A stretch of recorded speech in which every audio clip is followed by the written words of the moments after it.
और जो भ्रष्टाचार का आरोप हम पे लगा रहे हैं, एक बार अपने गिरेबान में झांक करके वो देख ले।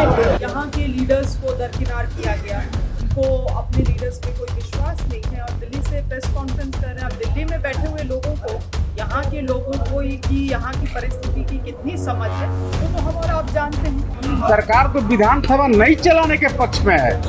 हम लोग जबरदस्ती सरकार को कह रहे हैं कि नहीं कुछ तो काम करो, कुछ तो करो। इतना बड़ा स्कैम हुआ, ई रिक्शा घोटाला हुआ, पर सरकार का जबान नहीं खुलता है।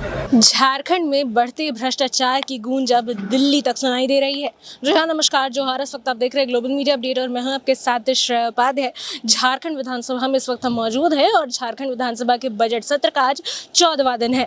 आपको बता दें कि कल ही भारतीय जनता पार्टी के द्वारा दिल्ली में एक प्रेस कॉन्फ्रेंस की गई थी, जिसमें झारखंड में बढ़ते दंगों और भ्रष्टाचार को लेकर भारतीय जनता पार्टी ने झारखंड सरकार पर कई सारी टिप्पणियां की हैं।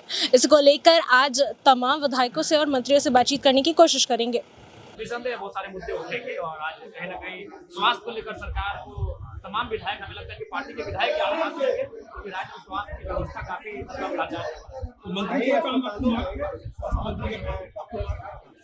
स्वास्थ्य मंत्री जी तो कुछ दिन पहले गुजरात अपने किसी रिलेटिव को इलाज करने के लिए गए थे। हम पहले प्रार्थना करेंगे कि जिनको हम इलाज करने गए थे वो ठीक होंगे, लेकिन हम ये कह रहे हैं अगर माननीय को खरोच भी आती है तो वो हैदराबाद चले जाते हैं। कॉन्फ्रेंस देखा नहीं है और भाजपा को जो है अभी सदन में भी मौका है, बताएं कहाँ क्या है, लेकिन जिन कामों को वो लोग करते रहे हैं उनके खिलाफ जांच और कार्रवाई होनी चाहिए। वो अपना किया हुआ हम लोगों पर थोपने का प्रयास करेंगे तो नहीं। हम लोग की सरकार इस बात का विशेष ध्यान रख रही है कि निचले स्तर तक, ऊपर से लेकर नीचे तक, जहां भी भ्रष्टाचार की कहीं बू है, लोगों पर कार्रवाई हो रहा है, लोगों की गिरफ्तारियां हो रही है, सज़ा हो रही है। तो ये सब अनर्गल सिर्फ आरोप लगाने से कुछ नहीं होता। यहाँ के लीडर्स को दरकिनार किया गया, अब उसका जवाब भी तो आपको मिला ही। इतना भारी बहुमत यूपीए सरकार को मिला है, सिर्फ यहाँ के लोकल लीडर्स को दरकिनार करने का ही नतीजा है और आज भी वही कर रहे हैं।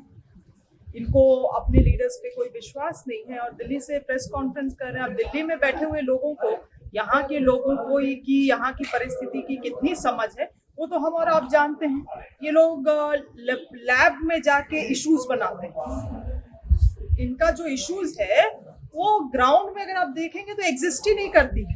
लैब में, दिल्ली में और नागपुर में जो इनका लैब है, वहां पे इन लोगों का समस्याएं बनती हैं। देखिए, और ये राष्ट्रीय पार्टी है, ये कोई रीजनल पार्टी नहीं है कि भाई गुरुजी जो कह दिए वही फाइनल। ये राष्ट्रीय पार्टी है, इसमें आंतरिक लोकतंत्र है और केंद्र के नेता भी झारखंड के परिप्रेक्ष्य में बोल सकते हैं, उनको बोलने का राइट है।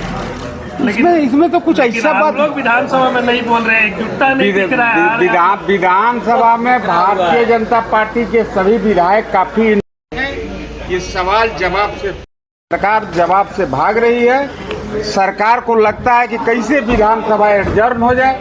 सरकार तो विधानसभा नहीं चलाने के पक्ष में है। हम लोग जबरदस्ती सरकार को कह रहे हैं कि नहीं कुछ तो काम करो, कुछ तो सुनो। कल ही आपने देखा होगा, मैं तो आ नहीं पाया था, प्रदीप यादव जी ने कैसे कहा, जबकि उस सत्ता पक्ष के विधायक हैं, उन्होंने चुनौती दिया। इतना बड़ा स्कैम हुआ, ई रिक्शा घोटाला हुआ, पर सरकार का जबान नहीं खुलता है। और जो भ्रष्टाचार का आरोप हम पे लगा रहे हैं, एक बार अपने गिरेबान में झांक करके वो देख ले।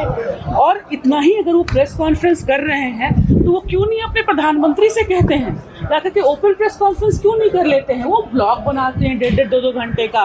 कैसा प्रधानमंत्री है ये देश का जो ब्लॉग 1.5 घंटे का बनवा सकता है, लेकिन ओपन जिस तरीके से हम आकर के प्रेस कॉन्फ्रेंस, जैसे हम आपके पास आकर के बात कर सकते हैं पत्रकारों से, वो क्यों नहीं कर लेते हैं? अगर वो इतने ही दूध के धुले हुए हैं, उनको कांग्रेस कांग्रेस करते उनके मुंह नहीं थकती है, और कांग्रेस के ही लोगों को जब वो अपनी पार्टी में शामिल कर लेते हैं तब उनको बड़ा मजा आता है, तब उनकी पार्टी मजबूत होने लगती है। किसको आपने अपने पार्टी में रखा है? उनको प्रेस कॉन्फ्रेंस इसलिए करना चाहिए कि वो क्या कर रहे हैं, उनका क्या क्रियाकलाप है। वो जो दूसरे एक उंगली जो कांग्रेस की तरफ दिखा रहे हैं, हमारी पार्टी की तरफ दिखा रहे हैं, 4 उंगलियां उनकी तरफ उठ रही हैं। तो अच्छा होगा कि वो अपने गिरेबान में झांक कर देखें कि वो क्या कर रहे हैं। आपको बता दें कि आज सदन में स्वास्थ्य पर बजट पेश होने वाला है। साथ ही साथ झारखंड में इस वक्त के जो सबसे ज़्यादा ज्वलंत मुद्दे हैं वो है भ्रष्टाचार और बेरोजगारी, जिस पर तमाम मंत्रियों और विधायकों को हमने बातचीत करते हुए सुना। साथ ही साथ तमाम मंत्रियों ने लगातार भाजपा पर भी तंज कसते हुए तमाम सवालों का जवाब भी दिया है। इसके साथ हम आपसे फिर मिलेंगे अगली कड़ी में। तब तक के लिए देखते रहिए ग्लोबल मीडिया अपडेट। धन्यवाद।